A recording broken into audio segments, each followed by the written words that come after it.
नमस्कार दोस्तों, स्वागत है आप सभी का एक बार फिर से आपके अपने YouTube चैनल टेक्निकल जॉब ज्ञान में। दोस्तों कैसे हो आप सभी लोग। उम्मीद करता हूँ सब अच्छे होंगे, सबकी पढ़ाई शानदार चल रही होगी। दोस्तों पीजीसीएल डिप्लोमा ट्रेनिंग जो एग्जाम 5 दिसंबर का आपका हुआ था, उसमें आज अपन इलेक्ट्रिकल वाले पेपर के बारे में बात करेंगे। पेपर का लेवल क्या था उसके बारे में बात करेंगे और एक्सपेक्टेड कट ऑफ के बारे में कैटेगरी वाइज अपन बात करने वाले हैं। वैसे अपन देखें तो 5 दिसंबर को जब एग्जाम हुआ था उसके बाद से ही यूट्यूब पे बहुत सारी वीडियो आने लग गए थे, लेकिन जब तक टीचर के पास में कंप्लीट पेपर नहीं होता है तब तक एग्जैक्ट चीज़ों के बारे में जानकारी नहीं मिलती है। आज आपकी रेस्पॉन्स शीट आउट हुई है, जैसे कि आपका पेपर आउट हुआ है जिसमें आपने क्या आंसर दिया, विभाग ने क्या आंसर माना है, वो सब चीज़ें हैं। तो पेपर मेरे पास में बच्चों ने भेजा है, कंप्लीट पेपर का एनालिसिस मैंने किया है।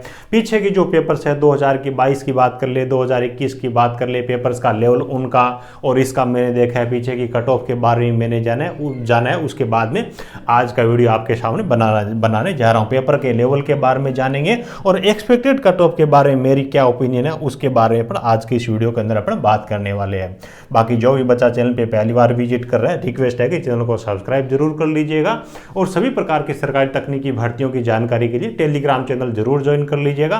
टेलीग्राम चैनल पे ऑलरेडी ये जो पेपर्स है डिप्लोमा ट्रेनिंग वाले 5 तारीख वाले 5 दिसंबर 2023 के ऑलरेडी मैं शेयर कर चुका हूँ। काफ़ी सारी चीज़ें वहाँ पे मैं आपके लिए इसमें भी भेजता रहता हूँ। सबसे पहले दोस्तों अगर अपन बात करें पेपर का लेवल क्या था, पेपर का लेवल में डिसाइड कर रहा हूँ पीछे के एग्जाम्स के जो लेवल आए हैं ना आपके डिप्लोमा ट्रेनिंग के, उसके हिसाब से बच्चों ने क्या ओपिनियन दिए उसके आधार पे, और मैंने तो खुद ये कंप्लीट पेपर देखा है। भी मेरी ये ओपिनियन है कि ये जो पेपर है ना ये था इजी और इजी काफ़ी ज़्यादा इजी था। यानी कि यहाँ पे अपन पेपर देखें ना तो ऐसा कुछ लगता ही नहीं है कि यहाँ पे जेई लेवल की कोई वैकेंसी का ये पेपर है क्या। अगर अपन आईटीआई लेवल के ठीक ठाक अगर अपन पेपर देखें ना, जैसे कि डीएमआरसी डिपार्टमेंट का हो गया या फिर पीजी आपका इसका यूपीपीसीएल का हो गया या फिर डीआरडीओ का हो गया, अच्छे लेवल के पर्सन अगर उनके देखें ना तो ठीक आपका पेपर है वो उसी हिसाब से था। अगर अपन ऊपर ये जो आपकी डिप्लोमा ट्रेनिंग वाली रैंक का ऊपर से हटा दे तो पेपर में कोई ये नहीं बता पाएगा भी ये डिप्लोमा लेवल का है या फिर कोई आईटीआई लेवल का पेपर से। काफ़ी सारी चीज़ें अपन 2018 वाले पीजीसीएल जूनियर टेक्नीशियन ट्रेनिंग जो आईटीआई लेवल का पेपर होता है वो भी मैंने टेलीग्राम में डाल रखा है। वो आप इसके साथ मैच कराओगे तो आपको लगेगा नहीं पेपर के अंदर कोई बहुत ज़्यादा फर्क है क्या। हाँ थोड़ा बहुत टेक्निकल के अंदर जरूर था लेकिन बहुत ज़्यादा कुछ नहीं था। यानी कि ये इजी टू मॉडरेट ही पेपर था मेरे हिसाब से। मैं इसको आईटीआई लेवल का ही पेपर मानता हूँ। जिस बच्चे ने कम से कम मान के चलिए भी, जिन बच्चे ने अगर 1 साल तक टेक्निकल हो गया, मैथ हो गया, रीजनिंग हो गया, इंग्लिश हो गया, ये सारी चीज़ें पढ़ी है ना, मैं ये मानता हूँ कि 170 नंबर में से 135-40 नंबर वो आराम से लेके आ सकते हैं। हालांकि पेपर का लेवल डिपेंड करता है आपने कितने टाइम तक तैयारी की है। अब मान लीजिए कि 1-1.5 महीने ही आप पढ़ाई करके आनंद फानंद में एग्जाम देने के लिए जा रहे हो तो आपको भी ये पेपर काफ़ी टफ लगेगा। लेकिन चीज़ें यहाँ पे बहुत ज़्यादा सिंपल थी। न्यूमेरिकल तो कोई था ही नहीं, मात्र 1% न्यूमेरिकल का ट्रांसफॉर्मर से पूछा गया। बाकी पूरे पेपर के अंदर थ्योरी थी। थ्योरी के स्टैंडर्ड पर्सन जो कि अलग अलग डिपार्टमेंट के जो पेपर्स के अंदर पूछे जाते हैं ना उनमें से स्टैंडर्ड पर्सन उठाए हुए। मैं अपनी जब भी टेस्ट सीरीज देता हूँ ना तो कम से कम आधे % स्टैंडर्ड पर्सनों के देता हूँ जो अलग अलग डिपार्टमेंट में पूछे गए हो। जिन बच्चों ने कम से कम 10-15 दिन पहले टेस्ट सीरीज ज्वाइन कर रखी है, ढंग से लगाई है, तो उन बच्चों को काफ़ी बेनिफिट हुआ होगा। काफ़ी सारे प्रश्न वो डिट्टो मैच हुए इसमें, ठीक है। और अगर अपन 2022-21 के इसके पेपर देखें ना तो उनमें क्या है कि माइक्रो कंट्रोलर है, माइक्रो प्रोसेसर है, कंट्रोल सिस्टम है, डिजिटल इलेक्ट्रॉनिक्स, पावर इलेक्ट्रॉनिक्स है, उनके काफ़ी टफ प्रश्न पूछे गए। न्यूमेरिकल तक पूछे जाते थे कंट्रोल सिस्टम वगैरह के। तो उनसे अपन तुलना करें तो इसकी ये जो पेपर है काफ़ी ईजी है।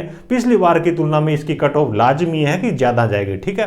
तो ये तो बात होगी पेपर के लेवल के बारे में। डिपेंड करता है आपने कितनी पढ़ाई की है। मेरे हिसाब से ये पेपर था वो ईजी ही था, ईजी टू मॉडरेट मानूंगा, मॉडरेट भी ये पेपर नहीं था, मेरी ये ओपिनियन है। चलिए बाकी आपकी क्या ओपिनियन है, आप खुद एग्जाम दे के आए हो तो बता ही सकते हो।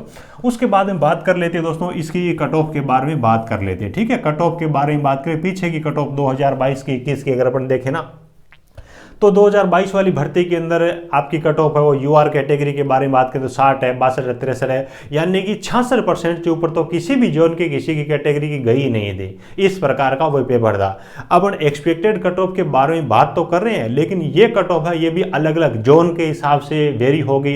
उसके बाद में कई जोन में कई कैटेगरी में वैकेंसी है ही नहीं, तो ये मत सोचना कि सर आपने तो मेरी कैटेगरी की ये कट ऑफ बताई है जबकि मैंने इस जोन से फॉर्म अप्लाई किया है, मेरी कैटेगरी की वहाँ पे वैकेंसी कम है है या फिर मेरी है नहीं, मैंने यूआर में अप्लाई किया, वो सब चीज़ें वेरी जरूर होती है, लेकिन अपने एक रफली और राउंड फिगर के अंदर एक चीज़ें लेके चलते हैं। ऑल ओवर सभी जो उनकी बाकी कट ऑफ है वो वेरी भी हो सकती है।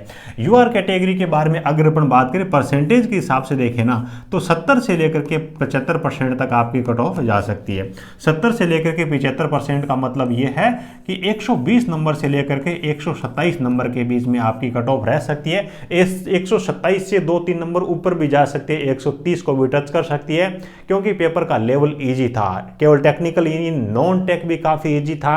2018 का आईटी का आप पेपर उठा के देखोगे, उसी लेवल की चीज़ें इसमें पूछी गई है, टॉपिक भी चेंज नहीं किए गए हैं। मैथ में आप देख लीजिए, रीजनिंग में देख लीजिए, इंग्लिश में देख लीजिए, दोनों का स्टैंडर्ड डिप्लोमा और आईटी का इनका सेम ही चला है। ठीक है, उसके बाद में अगर अपन बात कर लेते हैं दोस्तों ओबीसी कैटेगरी के बारे में।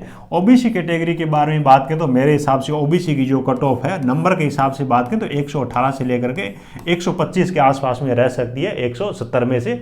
बाकी आप परसेंटेज निकालना चाहो तो निकाल सकते हो।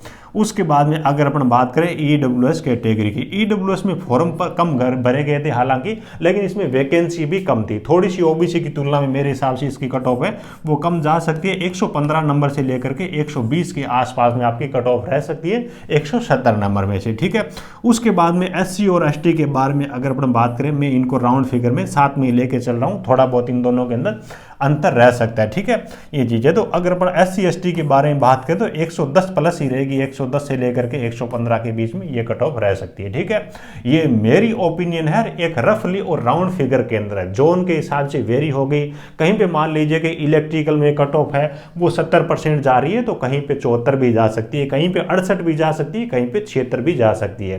बाकी पेपर का लेवल ईजी था, कट ऑफ लाजमी है, सीधी सी बात है, कट ऑफ ऊपर जाएगी। कोई चाहे कितना ही बोले, कट ऑफ है वो हाई ही जाएगी, कम नहीं जाने वाली है। ठीक है, तो जिन बच्चों का स्कोर इन रेंज के अंदर आ रहा है तो मेरी ओपिनियन ये है कि वो बच्चे उम्मीद कर सकते हैं। बाकी जिनका स्कोर कम रहा है या फिर जिन बच्चों ने तैयारी नहीं की है, गलतियां कुछ की है, ढंग से पढ़ाई नहीं की है, तो वो बच्चे आगे अपनी जेई की तैयारी है वो कंटिन्यू रखिए, क्योंकि आगे भी काफ़ी सारी वैकेंसी आने वाली है। एसएससी जेई का भी अपन कैलेंडर देखें तो शायद मार्च फरवरी का महीना बता रखा है, तो एसएससी जेई की वैकेंसी भी आएगी और भी डिपार्टमेंट की वैकेंसी आएगी। तो तैयारी आप कंटिन्यू करोगे तो आपको सफलता जरूर मिलेगी। ठीक है, उम्मीद है कि सब चीज़ों के बारे में आपको अच्छी तरीके से जानकारी मिली होगी। वीडियो अच्छा लगा हो तो एक प्यारा सा लाइक करके मुझे सपोर्ट जरूर करना। चैनल पे पहली बार विजिट कर रहे हो, चैनल को सब्सक्राइब जरूर कर लीजिए। सभी प्रकार की सरकारी तकनीकी भर्तियों के बारे में जानकारी के लिए, नोटिफिकेशन कंटेंट के लिए टेलीग्राम चैनल को जरूर ज्वाइन कर लीजिएगा। लिंक वीडियो को डिस्क्रिप्शन में मिल जाएगी। चलिए, thank you, best of luck.